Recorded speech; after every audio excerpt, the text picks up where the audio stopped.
तीन दोस्त जिन्हें घूमने का शौक था, जो डॉक्यूमेंट्री फिल्म बनाया करते थे, आज काली पहाड़ी के जंगल में आए थे। जैसे ही उन लोगों ने ब्रिज को पार किया, वहां से जंगल शुरू हो गया। एक कुटिया के पास आकर वो कच्चा रास्ता भी समाप्त हो गया। तीनों ने रात भर वहीं रुकने का फैसला किया। ताज्जुब की बात तो ये थी कि उस कुटिया में बिजली, पानी, बेडरूम जैसी सुविधाएं थी। डिनर करके दोनों पति पत्नी रितु और विशाल बेडरूम में चले गए और आदर्श दूसरे रूम में बैठा था।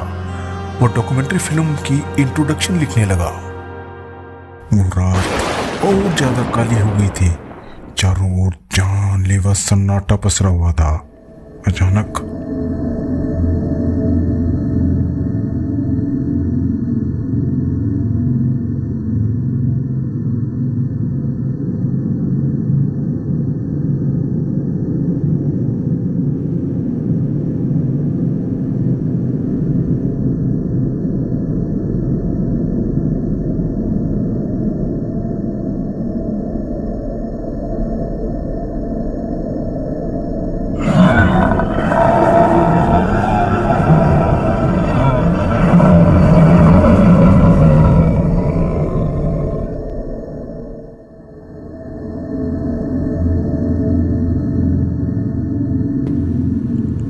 हमसे जुड़ जाओ, हमसे जुड़ जाओ, जॉइन अस, जॉइन अस। आदर्श ने ये धीमी धीमी सी आवाज सुनी, तब वह खिड़की की तरफ देखने लगा।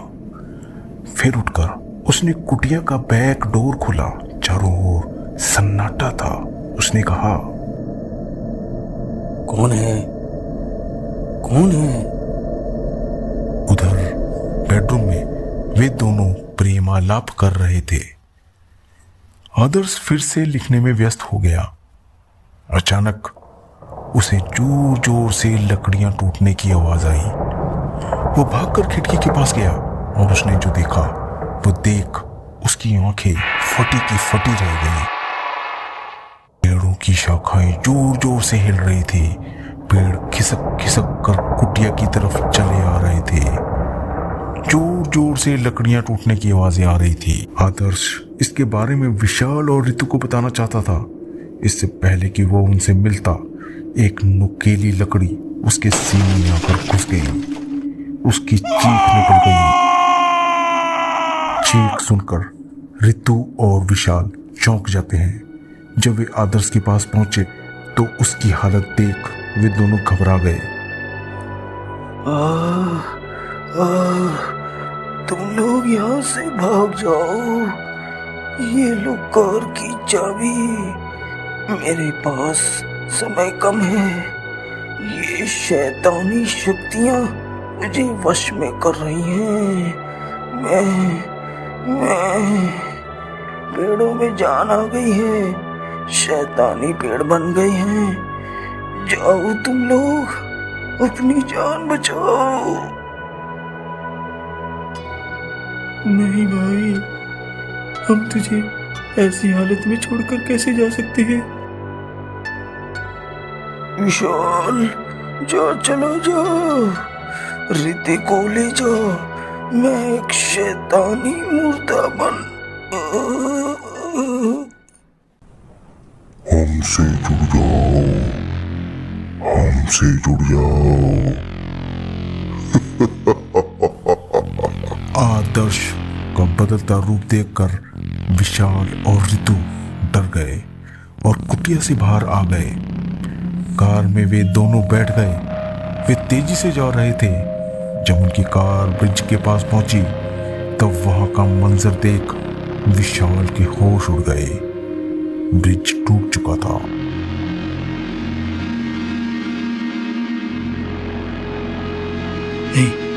ये कैसे हो गया? रितु, रितु। उसने पलटकर पीछे देखा। उसके पैरों तले जमीन खिसक गई। रितु बेजान बैठी थी। उसकी खाल सफेद हो गई थी। अचानक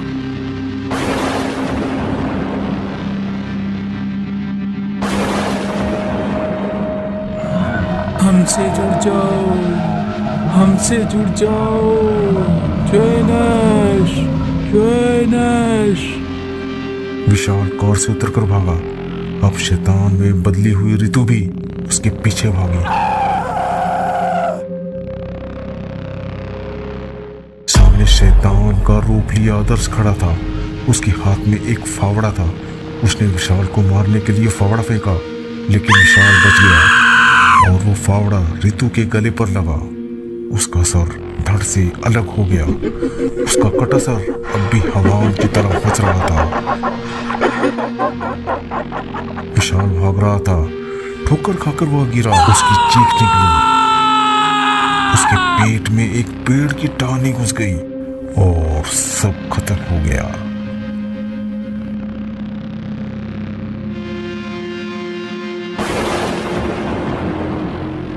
हमसे जुड़ जाओ, हमसे जुड़ जाओ। Join us, join us.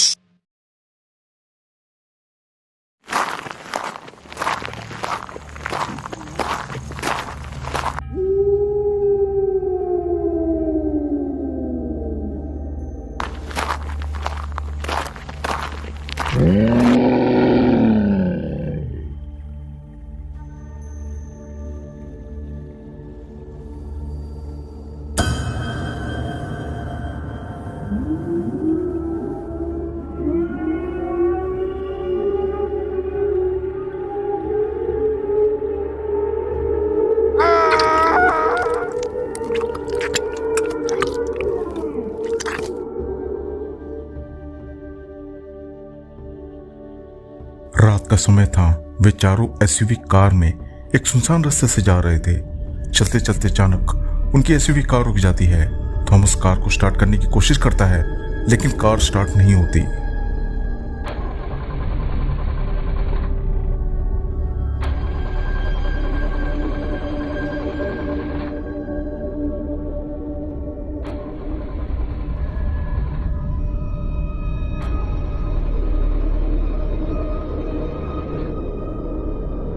ये क्या हो गया? क्या हो गया इसको? ये कार स्टार्ट क्यों नहीं हो रही? पीछे बैठी हुई लूसिया और स्टेला एक दूसरे को परेशान नजरों से देखते हैं। थॉमस, तुम कार स्टार्ट करने की कोशिश करो। मैं कार का बोनेट खोलकर चेक करता हूँ। केविन कार से निकला। उसने कार का बोनेट खोला। अचानक यह आवाज सुनकर सभी घबरा जाते हैं। केविन ने दूर झाड़ियों में एक भयानक साया देखा, जो कि 8 से 9 फुट लंबा था। यह गुर्राने की आवाज वहीं से आई थी। चलो, तुम सब जल्दी से बाहर निकलो और भागो यहाँ से। जल्दी करो। वे सभी जंगल की ओर भाग लेते हैं। दूर पहुंचने पर वे झाड़ियों के पीछे छिपकर देखने लगते हैं। तुमने ऐसा क्या दिखा वहां, और हम लोगों को भागने को क्यों कहा? मैंने उसको देखा। किसको देखा तुमने? तुम इतना डर क्यों रहे हो? थॉमस, वो बहुत बड़ा है। उसकी लंबाई 8-9 फुट की है। जो गुर्राने की आवाजें हमने सुनी थी वो उसी की थी। कौन था वो? मैं नहीं जानता। जो कुछ भी है वो हमारी जान को खतरा है। वो हमारी कार की तरफ आ रहा था, इसलिए मैंने वहां से भागने को कहा था आप लोगों को। केविन की बात सुनकर वे लोग कार की तरफ देखने लग गए। केविन, क्या तुम सच बोल रहे हो? क्या तुम हमें डरा तो नहीं रहे हो? लूसिया, मैं सच बोल रहा हूँ। क्या तुमने वो गुर्राने की आवाजें नहीं सुनी थी? वे बातें कर ही रहे थे। अचानक उन सभी ने देखा कोई उनकी कार के पास आ गया। वह एक इंसान नहीं था, वो बहुत बड़ा था। ये देखकर उनकी आंखें फटी की फटी रह गई। वह खूंखार जीव यहां वहां देखने लगा। वह फिर से गुर्राया। वे सभी कांप गए। लूसिया ने देखा कि दूर एक कॉटेज है। लूसिया ने सबको वहां भागकर जाने को कहा। चारों दोस्त कॉटेज की तरफ भागने लग गए। कॉटेज का दरवाजा खुला हुआ था। वे चारों अंदर जाकर छिप गए। दरवाजा अंदर से बंद करने के बाद घबराई हुई स्टेला ने कहा, हम बहुत बड़ी मुसीबत में फंस गए हैं, हमें मदद मांगनी होगी। मैं फोन करती हूँ। स्टेला ने मदद मांगने के लिए अपना फोन उठाया। ओह नो, यहाँ तो नेटवर्क ही नहीं आ रहा है।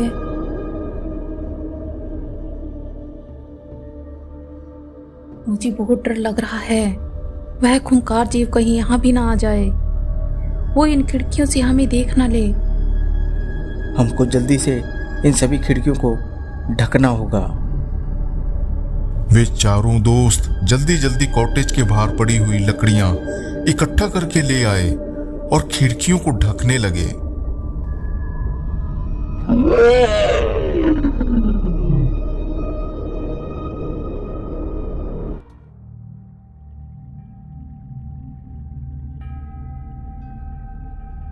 ऐसी भयानक आवाज सुनकर वे चारों फिर से बहुत डर गए। थॉमस ने हिम्मत जुटाकर खिड़की से लकड़ियों के बीच में से देखने की कोशिश की। बाहर पेड़ों और झाड़ियों के बीच में वो जानवर खड़ा था। वो कॉटेज की ओर देख रहा था। थॉमस डरकर पीछे हट गया। उसने अपने मुंह पर उंगली रखकर सबको चुप रहने का इशारा किया। कुछ देर वे चारों डरे सहमे खड़े रहे। थॉमस ने फिर से बाहर देखा। अब वहां कोई नहीं था, लेकिन उनमें से किसी की हिम्मत नहीं हुई कि दरवाजा खोलकर देख सके। वे हताश होकर बैठ गए। अपने ऊपर आई इस जानलेवा मुसीबत से छुटकारा पाने के लिए अब वे कुछ करने की सोच रहे थे। मुझे एक तरकीब सूझी है। हम लोग उससे लड़ नहीं सकते क्योंकि वो बहुत ताकतवर है और मैं मरना नहीं चाहता। तो फिर हम कैसे उसका मुकाबला करेंगे? हम उसे जलाकर खाक कर देंगे। क्या है तुम्हारा प्लान? थॉमस, अगर इस मुसीबत से छुटकारा पाना है तो हम दोनों को बाहर जाना होगा। हमें कार से पेट्रोल लेकर आना होगा। हम फिर सभी साथ मिलकर सड़क के रास्ते से यहाँ से दूर चले जाएंगे। अगर वो खूंखार जानवर हमारे रास्ते में आया तो उस पर पेट्रोल गिराकर उसे जलाकर खाक कर देंगे। लेकिन पेट्रोल कैसे लाएंगे हम लोग? मैं कार की तरफ जाऊंगा, थॉमस भी मेरे साथ चलेगा। अगर वह जानवर हमको कहीं मिला तब थॉमस उसका ध्यान भटका देगा और भागकर झाड़ियों में छिप जाएगा और मैं इसी का फायदा उठाकर वहां से भाग जाऊंगा और मैं जितना जल्दी हो सके पेट्रोल लेकर आ जाऊंगा। लेकिन ऐसा करने में बहुत खतरा है। अगर तुम लोगों को कुछ हो गया तो? लूसिया, अगर हमने खतरा नहीं उठाया तो हम चारों में से कोई जिंदा नहीं बचेगा। अब तीनों को केविन के प्लान में उम्मीद की किरण नजर आई। केविन ने कॉटेज का दरवाजा खोला। चारों ओर जानलेवा सन्नाटा पसरा हुआ था। अब थॉमस भी आ गया। उसने इधर उधर देखा, फिर दोनों ने वॉकी टॉकी वाली घड़ी पहन ली। कॉटेज के अंदर बैठी लूसिया ने भी घड़ी पहन ली। चारों फ्रेंड्स ट्रैकिंग के शौकीन थे, इसलिए ऐसे गैजेट्स, ये वॉकी टॉकी उनके पास थे। दोनों जंगल में भागकर कार की तरफ जाने लगे। कॉटेज में स्टेला और लूसिया इंतजार कर रहे थे। जब काफी देर हो गई तब लूसिया ने वॉकी टॉकी से केविन को सिग्नल भेजा, लेकिन केविन का कोई जवाब नहीं आया। अब दोनों का दिल घबराने लगा। कुछ देर बाद केविन ने सिग्नल भेजा। केविन, तुम लोग कहाँ हो? डोंट वरी, हमने पेट्रोल का कैन ले लिया है। हम कॉटेज में आ रहे हैं। Over and out. यह सुनकर दोनों ने राहत की सांस ली। उधर वे दोनों, केविन और थॉमस, पेट्रोल लेकर आ रहे थे। केविन, पीछे भी नजर रखो। अचानक कॉटेज की तरफ से चीखने चिल्लाने की आवाजें आने लगी। ये आवाजें सुनकर दोनों भागने लगे। कॉटेज के पास जाकर उन्होंने देखा, दरवाजा खुला हुआ था। वे अंदर गए। उन्होंने देखा कि वहां स्टेला और लूसिया नहीं थे। केविन ने लूसिया को वॉकी टॉकी से सिग्नल भेजा, पर लूसिया को कोई रिस्पॉन्स नहीं आया। दोनों को चिंता होने लगी। केविन लगातार सिग्नल भेजने लगा। कॉटेज के बाहर आकर केविन को हल्की हल्की वॉकी टॉकी की आवाज सुनाई दी। वह आवाज की तरफ जाने लगा। आवाज एक झाड़ी में से आ रही थी। केविन झाड़ी की तरफ गया। उसे लूसिया का हाथ दिखा। उसने हाथ पकड़कर लूसिया को उठाने की कोशिश की, पर यह तो सिर्फ लूसिया का हाथ था। लूसिया के कटे हाथ को देखकर केविन की रूह कांप गई। उसकी चीख निकल गई। थॉमस भी वहां आ गया और यह देखकर उसकी आंखों में गुस्सा और आंसू झलकने लग गए। थॉमस ने दुख भरी आवाज में कहा, हमें स्टेला को ढूंढना होगा। उसे अकेले छोड़कर हम नहीं जा सकते। वे स्टेला को यहां वहां ढूंढने लग गए। स्टेला, स्टेला, स्टेला, स्टेला, कहाँ हो तुम? मैं यहाँ पर हूँ, मैं यहाँ पर हूँ। दोनों ने देखा, दूर स्टेला खड़ी थी। वह जिंदा थी। वो भागकर उनके पास आने लगी।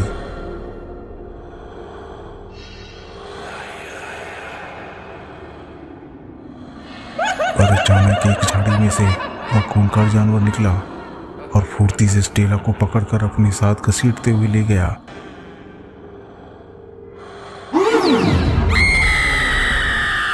स्टेला की चीख से पूरा जंगल गूंज उठा।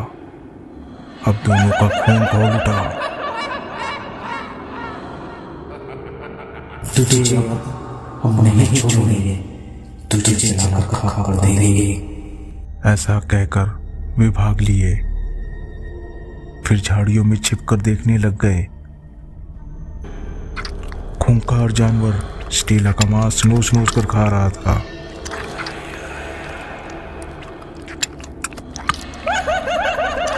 मैं उसका जान अपनी ओर खींचूंगा। थॉमस, तुम उसके पीछे जाकर उस पर पेट्रोल डाल देना। थॉमस ने हाँ में सिर हिलाया और दबे पैर चलने लगा। जब वह जानवर के पास पहुंचने वाला था, अचानक उस खूंखार जानवर ने केविन को देख लिया। वो जोर से गुर्राया और केविन को मारने के लिए भागा। मैं नहीं छोड़ूंगा तुझे।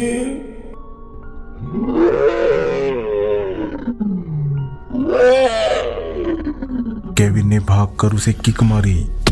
दोनों पास के एक गहरे गड्ढे में गिर गए।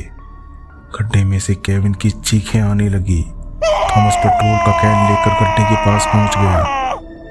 उसने देखा कि खूंखार जानवर अब गड्ढे में फंस गया है। वह निकल नहीं पा रहा है। उसने मौके का फायदा उठाया। उसने गड्ढे में फंसे खूंखार जानवर को पेट्रोल से नहला दिया और एक मिसाल बनाकर गड्ढे में फेंक दी। गड्ढे में आग लग गई। पूरा जंगल चीखों से गूंज गया। खूंखार जानवर को खाक करने के बाद थॉमस कार की तरफ जाने लगा। वह अब थक चुका था। वह नीचे बैठ गया।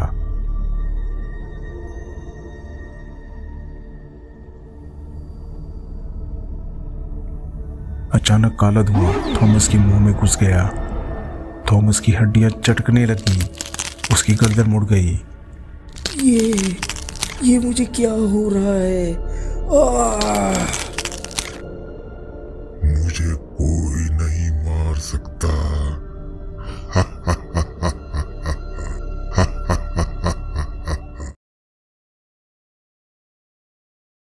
सुरेश और काव्या कॉलेज के दिनों से ही एक दूसरे से बहुत प्यार करते थे।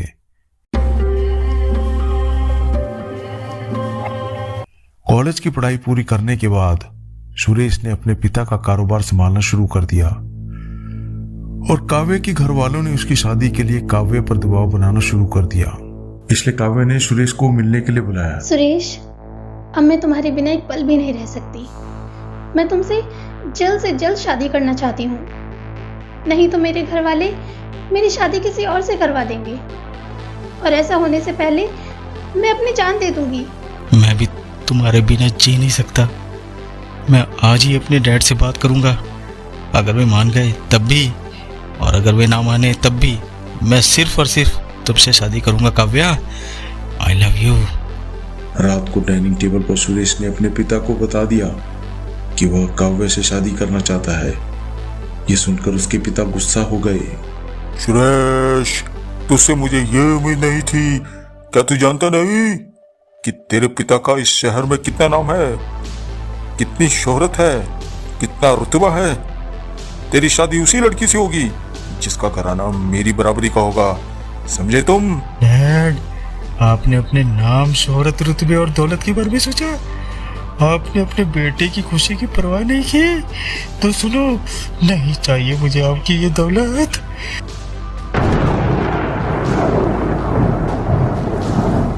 ये नाम, ये शोहरत,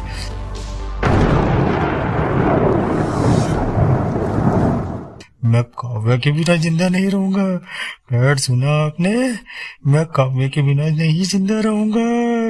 मैं काव्या के बिना जिंदा नहीं रहूंगा।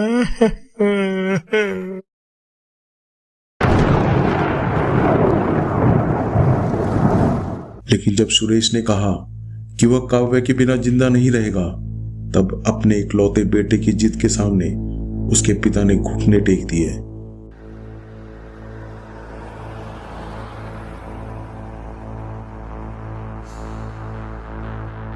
सुरेश अपने पिता के साथ काव्य का हाथ मांगने के लिए उसके घर गया। घर बैठे बैठे आए हुए इतने बड़े घराने के रिश्ते को काव्य के माता पिता ठुकरा न सके। दोनों परिवारों की सुलह सम्मति से काव्य और सुरेश की शादी का दिन तय कर दिया गया। उनकी शादी बहुत धूमधाम से हुई और दोनों हनीमून ट्रिप पर निकल गए। काव्य ने जब घर को देखा तो बहुत खुश हुई। रात होने पर वह घड़ी आ गई जिसका दोनों को बेसब्री से इंतजार था। प्रणय क्रिया करते करते जब वे थक गए तब दोनों गहरी नींद में सो गए। अब रात के 2:30 बज चुके थे। अचानक कुछ टूटने की आवाज आई। सुरेश नींद से उठ गया। उसने देखा काव्य बेड पर नहीं थी। सुरेश के होश उड़ गए। वो बेड से उठा और काव्य को ढूंढने लगा। उसने सभी जगह देखा लेकिन उसे काव्य कहीं नहीं मिली। वह सीढ़ियों से छत पर गया। वहां काव्य खड़े थी। यह देखकर सुरेश की टेंशन खत्म हुई। वह उसे बुलाने लगा। काव्या, काव्या, काव्या। लेकिन काव्य कुछ नहीं बोली। वो गुमसुम सी खड़ी थी। सुरेश उसके पास जाने लगा।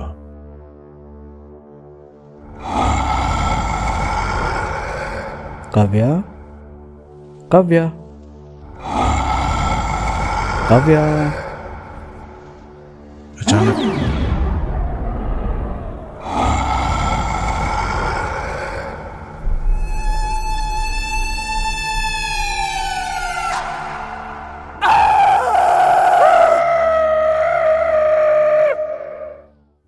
दूसरे दिन जब सुरेश की आंखें खुली तो उसने अपने आप को हॉस्पिटल के बेड पर पाया। सामने उसके पिता खड़े थे। उनकी आंखों में आंसू थे। सुरेश काव्य काव्य कहकर रोने लगा। काव्या, काव्या, काव्या, काव्या। इस पर उसके पिता उसे हॉस्पिटल के एक खास कमरे में लाए जहां मानसिक रोगियों का इलाज होता था। सुरेश ने देखा काव्य का रंग पीला हो गया था। आंखों के चारों ओर काले घेरे बन चुके थे। वह पागलों की तरह बड़बड़ाती, कभी हंसती और फिर वह सुरेश को घूरने लगती।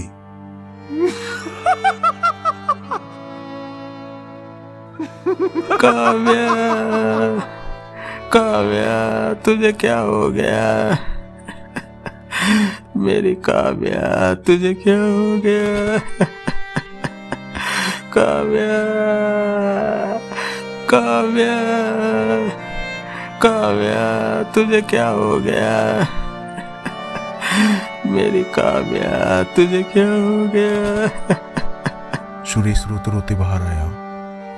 वहां कामवाली बाई ने सुरेश के पिता से कहा, कुछ महीनों पहले एक लड़का अपनी गर्लफ्रेंड को उस घर में लाया था जिसमें सुरेश और काव्या ठहरे थे।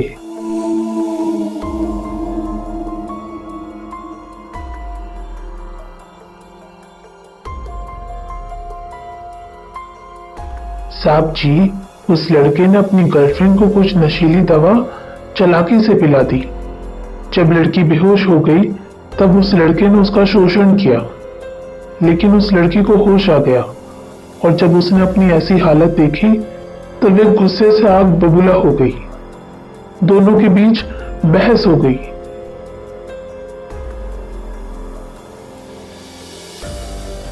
वह लड़का एक नंबर का बदमाश था। उसने अपनी गर्लफ्रेंड का गला चाकू से काट दिया।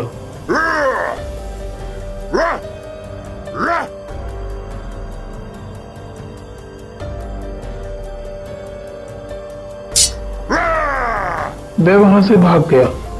जब पुलिस वहां पहुंची तब लड़की अधमरी हालत में मिली। उसने तड़पते हुए सब बता दिया। जब तक उसे अस्पताल में पहुंचाया गया उसकी सांसें रुक गई। साहब जी, लोगों ने उस लड़की के भूत को उस घर के आसपास भटकते देखा है।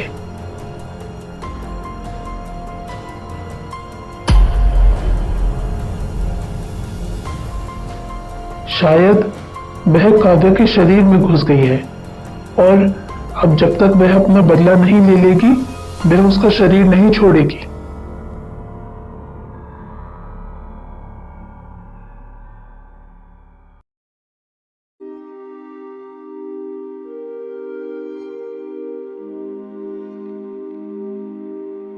अगर आपको ये स्टोरी अच्छी लगी है तो हमें सब्सक्राइब करें और हाँ दोस्तों, और सेलेक्ट करके नोटिफिकेशन बेल दबाना ना भूलना।